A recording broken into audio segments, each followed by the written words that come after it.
So delighted to have you with us, Dave. But can we kick off with you just introducing yourself and your role at Amazon? Absolutely, and delighted to be here with you as well, Lindsay. So thank you for asking me to join. My name's Dave Britton. I'm the Business Development Director for Amazon Fashion Europe, which is a role I've been doing for the last 3 years. I've been at Amazon though for the last 10 years. Outside of my core job, I'm also a member of the UK management team, the M team, as we call it. And I focus in particular on that. I have a role focusing on what we term the future of work. So how the work environment is evolving in a post-COVID world. We got first introduced at the M team meeting when Catherine, your UK HR director, introduced us to give an insight session around age. What was intriguing to me was obviously we work with HR directors a lot, but it was quite unusual to have the head of fashion put their hand up to say, I'm going to be the accountable executive for the topic of age. Tell me a little bit why you wanted to volunteer for that. I've always been interested in people topics. So if you go back through my CV, my career, I've sort of edged in and around this issue quite a lot, or this topic quite a lot. Actually, so my first ever job was in recruitment, but only for 2 years. And then I jumped into the business side, the commercial side from there. But I've retained that passion for people and that piece about, I've always recognized that your business is only as good as the people that you employ. So I've jumped in and out. I did the work on flexible working, for example, for Amazon in the UK. First time we ever wrote up a flexible working policy that went above the legally required minimum at that moment in time. So I was passionate at that time. I've always been. I was actually also a member of the Women at Amazon UK board, got there eventually. Again, focused on this. How do we engage people in a different way? How do we think about work? I've always had this be in my bonnet, I suppose, around why do we have these inefficient ways of doing things at work? And so many of those are people related. So this to me is a natural extension of that. It's the next horizon for growth, I suppose, on how we think about engaging our people and taking this to the next level. That's why I was super excited to get involved.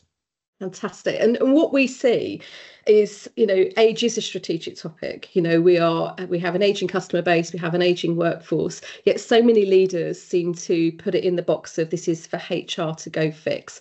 And rather than realizing, as you say, that people are your currency in any business. So tell us a little bit why you think it is a business-wide topic, and why it is bigger than perhaps diversity or HR in its own right. Honestly, I think any manager who tells you that their people and their team are something that HR should worry about and they aren't, isn't a very good manager, to be perfectly honest.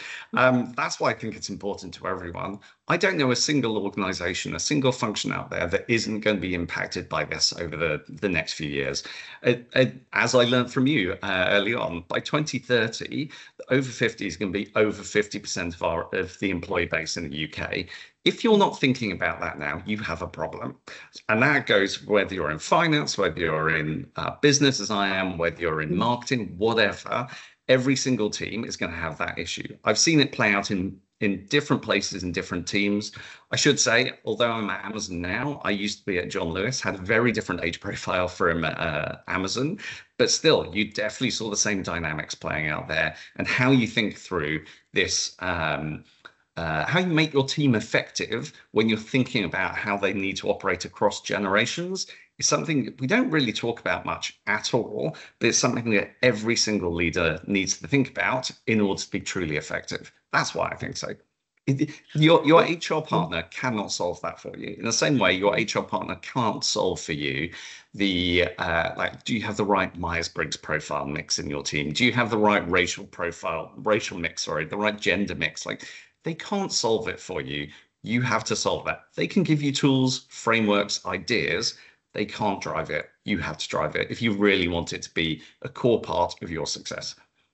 One of the great things that I suppose landed with me from John Bumphrey when we first started chatting as the UK CEO was the fact that he said, once you see it, you can't unsee it. Yeah. And so how age suddenly penetrates every conversation. Can you give us any insight into how age is now starting to really become a strategic agenda point across the business?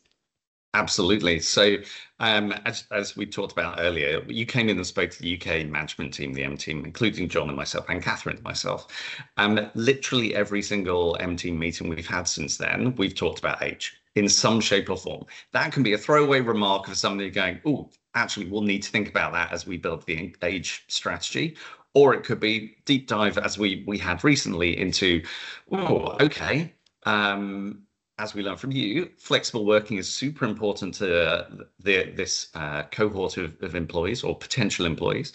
We're going to have to fundamentally change some of the way that we think about people, some of the processes we run, how we evaluate people, the types of contracts we offer. It's going to make a fundamental difference to some of the things we do. So I can't really understate how important this is to us and how much it has changed the way we talk about things and the way that we think about things in literally everything we're touching. I've talked there about the people side of it, but it also talks about how we think about compensation, which takes you into a finance section. And then from there, I'm going, okay, well, actually, how do we think about budgeting for this and where do we go with this? How do we think about marketing? Where do we go with our marketing piece? Actually, Ed, our marketing director, has done a lot of work, kicked off parallel work stream to go, are we actually targeting the consumers in the right way around this? Or are we just thinking about it from an employee perspective? We know that's not right. We've got to do that. We need to think harder about it. And you'll see more of that coming through in our advertising going forward.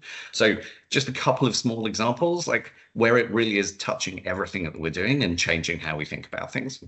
And I think the phrase that I've loved and learned from you guys is that we need to make it build in, not bolt on. So it's not just another thing on somebody's very long to-do list, but as you say, we're building it into every conversation, everything we're thinking about, whether that's how do we target customers, whether that's how do we mirror match customers on service inquiries, whether that's how do we think about our reward structure and up or outs and those kind of progression things. So that's been super helpful. Do you have any tips for our HR audience? So if you're listening to this and you're a HR director or a chief people officer or head of L&D, head of D&I, how would you suggest that they go about finding their Dave in their organisation, the person who isn't directly in HR but is going to be such a champion of the topic as you have been? Any HR department is going to be able to point to a list of leaders in the business who are known for being people-centric leaders. They'll be able to look at them and go, here's a short list of 5 to 10, something like that, who are probably mid to senior management in some shape or form and passionate about the topic and push the agenda on this. So they might do things a little bit differently with their team. They might go, oh, I'm focused on, I have a quarterly offsite with my team to just talk about team dynamics or whatever. Go and find that short list of people and talk to them about the topic. Just have a very informal conversation around it and go, we think you're moving in this space. What do you think? And don't even ask them to volunteer at that point. I would just say, here is where we're going. Love to get your view. You will very quickly from that group identify 1 or 2 people who are super passionate about the topic. Find that person, then ask them individually, we want someone to sponsor this. Do you want to do it? Obviously, align that, make sure it's the right level of seniority in the business, make sure you've got the right buy-in from the senior exec around that as well. But you will find someone out there, because this is a topic that people get passionate about, you'll find someone out there who is willing to go above and beyond, to put in the hours outside of their day job to drive this forward because they can see it's important. You'll find them. Trust me, you will. Fantastic. And what's been interesting from our work is it's not actually the age profile necessarily of people you think. So people assume that it's going to be somebody over 50 that gets very passionate about it. But actually, sometimes those people feel that because they're in that demographic, they shouldn't, be the person championing it, because they are so personal. But in our organisations that we work with, we've got people in their 20s and their 30s that have come forward for various different reasons. Perhaps they've had a parent that they saw was exited from the workplace in their mid-50s and lost their way as a result of it. And it's really changed their mindset about changing the future of work. So that doesn't then happen to them when they get to that age. So, as you say, there's a whole host of different things that start to set off in people's minds when you give them the information. I completely agree. The actually parallel from my own background, I mentioned earlier, I was on the Women at Amazon UK board. I'm obviously not a woman, but I did that because I was passionate about the fact that we weren't doing a good enough job of engaging women in our business. So, and when I spoke to them, when I spoke to people, it was the flexible working does not work for me, in particular after I've had kids and I want to come back. I need to make this work. So I pushed that through. And I did that, obviously, as I'm saying, I'm doing that for almost at arm's length. I don't have kids. I don't have that need for flexible working, but it's an important topic and I'm passionate about it. I've also benefited from it, don't get me wrong. I very much liked it, but that wasn't what I needed at that time.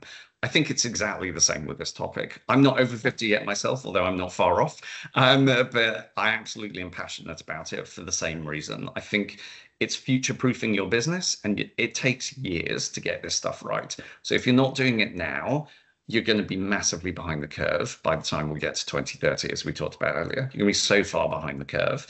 And on that basis, you are setting yourself up for failure. So find the person who sees that, is passionate about it, and is willing to stick their neck out to make a difference for that to change. Fantastic. And I'm going to leave you with one last question, more of an emotional question, actually. But if you think about the work that you're embarking on and championing at Amazon, particularly around age inclusion, and it is going to mean sometimes ripping up a few things that you do around your progression policy or what you deem as talent in terms of incoming into the organisation. How do you feel about that, Dave, when you reflect upon the impact that's going to have, and particularly the legacy that that's going to leave for the next generation in work? Ah, the L word, lovely, the legacy word. I'm really excited by it. I'm assuming you can feel that rolling off me. It is an exciting topic that nobody talks about. I love finding those problems, the things that, like, it's a bit buried, but actually it's really important. And when you do lean into it and you find it and you can find a solution to it, actually it's super rewarding, both for you individually, but then also for the broader population in this instance. I think this is just going to be a topic that gets bigger and bigger and bigger. And as I said earlier, if you're not ahead of it now, if you're not thinking about it now, you're going to be massively behind. And actually, if you're massively behind, you're going to let down all of your employees, not just the ones who are in this age group. You're going to let down everyone, because if you lose the talent in that space, if you lose the people with the experience, with a different mindset, some of the data you showed us around what happens to retention, what happens to attitude, what happens to attendance, etc., just makes a fundamental difference if that cohort is engaged or isn't. So that makes me really excited. Like, it just feels like not just something to do with people, but something that's going to enable the business over the next few years as well. So what better legacy is there than that, to be perfectly honest? It's great. Fantastic. And someone said to me at an event the other day, who was quite a young member of the audience, they just said, actually, if I don't take action now, I'm just discriminating against my future self. And I think it is one of those only topics that, God willing, we're all aging. We're all a day older today than we were yesterday. And so at some point, whether or not it's now, whether it's in 10 years, 20 years, whenever, it is going to impact us. And the decisions and the actions we take as leaders today will not just benefit the world around us, but will benefit actually selfishly ourselves. So it has been fascinating talking to you. I'm delighted that Catherine found her Dave. I'm very, very hopeful that all of our customers then find their Daves in their respective organisations. So this becomes a business-wide imperative across all industries as standard. But thank you so much for sharing your views with us today. Not at all. Thank you, Lindsay.